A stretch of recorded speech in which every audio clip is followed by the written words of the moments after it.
నమస్తే welcome to Nationalist hub. ఇప్పుడు తెలంగాణ ఎన్నికల్లో ఒక విపరీతమైనటువంటి హడావిడిలో అందరూ రాజకీయ పార్టీల నాయకులు ఉన్నారు. ముఖ్యంగా భారతీయ జనతా పార్టీలో జాతీయ నాయకత్వం ఇక్కడికి వచ్చి ప్రచారంలో నిమగ్నమవుతున్న పరిస్థితి కనబడుతోంది.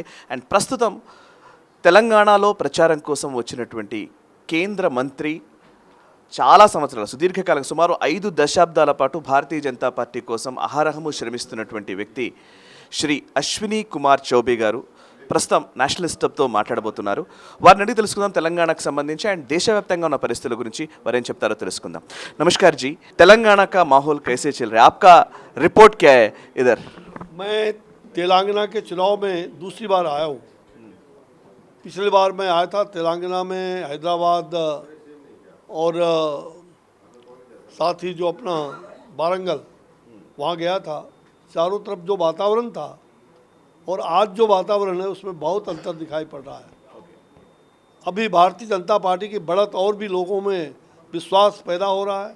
भारतीय जनता पार्टी आगे की ओर बढ़ रहा है और मुझे खुशी है कि भारतीय जनता पार्टी के नीति और सिद्धांत और जो प्रधानमंत्री नरेंद्र भाई मोदी जी के ऊपर जो विश्वास है कि देश का भला करना और राज्य का भला करना, तो नरेंद्र मोदी जी जो ईमानदार शासक के रूप में आज उनकी छवि, उनकी सरकार की छवि जो देश भर में बनी है और देश में डेवलपमेंट को लेकर के विकास उनके लिए एक मुद्दा है और समाज के सभी जाति सभी वर्ग को उचित लाभ पहुंचाना, खास करके गरीबों के लिए जो उनके मन में एक दर्द है, गरीबों के लिए कई योजनाएं धरातल पर आदरणीय प्रधानमंत्री जी ने लाया है.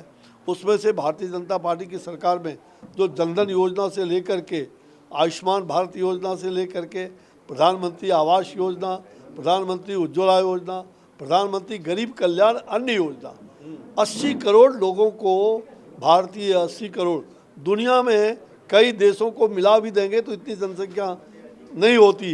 उतनी जनसंख्या के लोगों को मुफ्त अनाज खाने का, एक व्यक्ति को 5 किलो का मुफ्त अनाज, चावल और गेहूँ दिया जा रहा है. ये देश में मिसाल है. दुनिया के कई संगठनों ने इसको सराहा है, भारत की मतलब इस कार्य को. और प्रधानमंत्री नरेंद्र भाई मोदी जी ने इस योजना को जो कोविड के कालखंड से चल रहा था 3 साल मुफ्त, उसको 2028 तक फ्री राशन लोगों को मिलेगा. गरीबों को 80 करोड़ लोगों को इसका लाभ मिल रहा है. तो प्रधानमंत्री जी की जो सोच है कि गरीबों को हम कैसे भला करें, गरीब का कल्याण कैसे हो, उसी प्रकार से अनेक योजनाओं के माध्यम से हमारे प्रधानमंत्री जी काम कर रहे हैं. लेकिन तेलंगाना सरकार आयुष्मान भारत का इतनी बड़ी योजना, वही पूछ रहा हूँ सर. आप जब हेल्थ मिनिस्टर थे उस टाइम पे आयुष्मान भारत वो हिस्टोरिकल स्कीम है, वो जब देशव्यापी नेशन वाइड इम्प्लीमेंट कर रहे हैं लेकिन तेलंगाना में इम्प्लीमेंट नहीं हो रहे. हाँ, मुझे दुख है कि कई राज्य सरकारें उस समय पीछे हट रही थी. हम लोगों ने बातचीत करके सबको मनाया.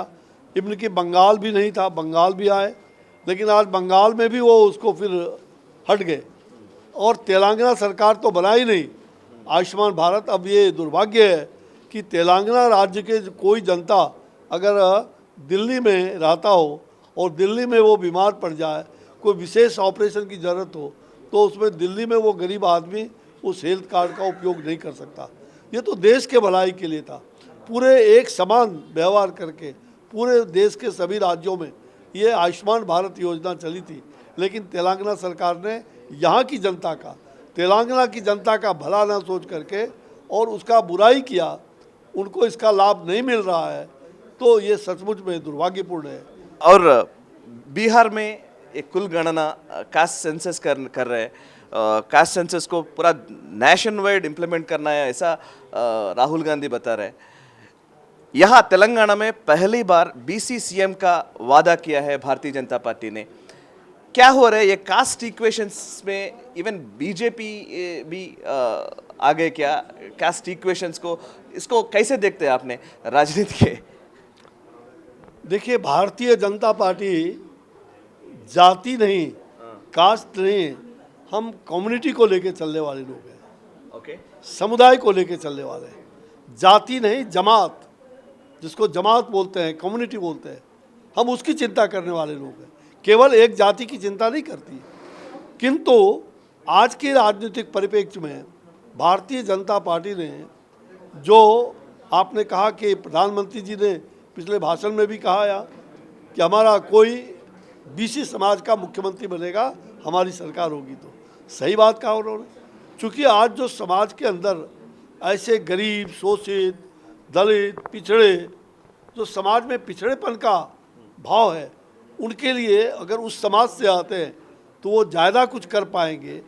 अगर कोई गरीब है, पिछड़ा समाज का, आज गरीब का बेटा नरेंद्र मोदी जी, जो गरीब माँ के कोख से पैदा हुआ बेटा, चाय बेचने वाला, आज देश का प्रधानमंत्री है और देश का भला हो रहा है। देश के गरीबों के प्रति दर्जनों योजनाएं भारत सरकार की है जो गरीबों के लिए है, चाहे प्रधानमंत्री आवास योजना हो, प्रधानमंत्री जनधन योजना, प्रधानमंत्री मुद्रा योजना, प्रधानमंत्री आयुष्मान कार्ड योजना, ये जितने भी देख रहे हैं गरीबों के प्रति समर्पित सरकार का नरेंद्र भाई मोदी जी ने जो सरकार बनने के पहले संकल्प लिया था वो पूरा कर रहे हैं। तो मुझे लग रहा है कि आज तेलंगाना राज्य में केवल और केवल तेलंगाना का जो सीएम है, आप समझ सकते हैं कि उनकी बेटी की साठगांठ से 100 करोड़ का शराब घोटाला हो गया। वो केजरीवाल के साथ मिलके उनकी बेटी कविता ने ये घोटाला किया। और हम कल होकर के निश्चित रूप से ये जो लोग घोटाले में शामिल हैं उनको तो जेल जाना ही होगा, कोई छूटेगा नहीं। कोई भी घोटालेबाज छूट करके बाहर नहीं रह सकता। उनकी जैसे ही हमारी सरकार बनेगी, इन सारे घोटालेबाज को जेल के अंदर बंद करना ये पहला हमारा काम होगा। मुझे लगता है कि आज केजरीवाल की जो भागीदारी है वो गरीब जनता के साथ धोखा ही धोखा है। जो बीआरएस के हमारे मुख्यमंत्री जी ने जनता के साथ धोखा किया है, उतना ही नहीं, जो मुख्य रूप से मिशन भगीरथ में, जो मिशन भगीरथ यहाँ का योजना, उसमें हिमालय से भी बड़ी लूट हुई है। इतनी बड़ी लूट हुई है कि वादा किया था कि हर घर में होगा पानी, परंतु भ्रष्टाचार की भेंट और सरकार हो गई पानी पानी, भ्रष्टाचार को भेंट चढ़ा दिया। इतना ही नहीं, 35,000 करोड़ रुपए पहले ही खर्च किए गए इस योजना के लिए। बाद में उसको कम दिखा करके सरकार ने इस वादे को पूरा करने में सरकार विफल रही और फिर उसको बजट को बढ़ा के 50,000 करोड़ किया गया और अभी भी पूरा नहीं हुआ है वो काम। और जहां हमने कहा था कि 24 घंटे पानी मिलने के वादे किए थे, वहाँ 4 घंटे भी पानी नहीं मिल रहे। ये हालात हमारे बीआरएस के मुख्यमंत्री और उनकी सरकार की है। उतना ही नहीं, उन्होंने कई योजनाओं में जो घपला किया है, कालेश्वरम योजना वो लोगों के सामने है। वो प्रोजेक्ट जो है, कितनी बड़ी प्रोजेक्ट जिसको धाराशाही कर दिया। आज पूरी तरह से हम कह सकते हैं कि भ्रष्टाचार, फिर निर्माण में भ्रष्टाचार, प्रमाण आपके सामने। इंजीनियरिंग में चूक के कारण या जो भी 21 अक्टूबर को 2023 को मेदी गड्ढा बैराज 6 खंभे क्षतिग्रस्त हो गए हुए ना, तो ये पूरी तरह से हमारे यहाँ कहावत है कि सैया हो कोतवाल तो डर काहे का। अगर सैया हो कोतवाल तो डर काहे का, यानी कि अगर हमारा पति ही मुख्यमंत्री है या बड़ा कोतवाल है, हमारा पुलिस का दरोगा है, तो मुझे डर किस बात का। और इसी प्रकार से यहाँ के ये जो ठेकेदार है, चूँकि उनका पैसा ऊपर मुख्य स्रोत उनके वहाँ तक जाता है, तो उनको डर क्यों रहेगा कि हम लूटें, और वो लूट करके पैसा उनके पॉकेट में भी निवेश करता है, सरकार के पॉकेट में जा रहा है। मुख्य रूप से गलत रूप से, अवैध रूप से वो पैसे वसूले जा रहे हैं। मुझे लगता है कि इस परियोजना का एटीएम कार्ड जो है पूरी तरह से वो उनके लिए एटीएम कार्ड हो गया है। जितने भी भ्रष्टाचार की योजनाएं तेलंगाना में करो, लूट सको तो लूट, अंतकाल पछताओगे प्राण जाएगा छूट। और ये एटीएम जो उनके लिए कि एटीएम हो गया, परमानेंट एटीएम, ये बीआरएस सरकार के लिए। तो निश्चित रूप से मुझे लगता है कि ये भाग्यनगर कहलाने वाला राज्य दुर्भाग्यनगर हो गया। ये आज दुर्भाग्यनगर बन रहा है, हैदराबाद जिसको भाग्यनगर कहते थे। आज निश्चित रूप से मुख्यमंत्री की जो बेटी कविता है वो इस प्रकार के भ्रष्टाचार में शामिल है। तो जनता को मैं यही संदेश दूंगा ऐसे भ्रष्टाचारियों को कभी मत आने दो। और ये कांग्रेस और ये बीआरएस ये दोनों एक ही है, कोई रांगा और बिल्ला, ये रांगा बिल्ला की जमात है। कोई रांगा है, दूसरा बिल्ला है, और रांगा बिल्ला भ्रष्टाचार का पर्यायवाची है, भ्रष्टाचार का पर्यायवाची यानी उसका। ये दोनों कांग्रेस आज बीआरएस के साथ मिल करके और उनके साथ मिल करके जो साठगांठ किया है उसका कई उदाहरण है।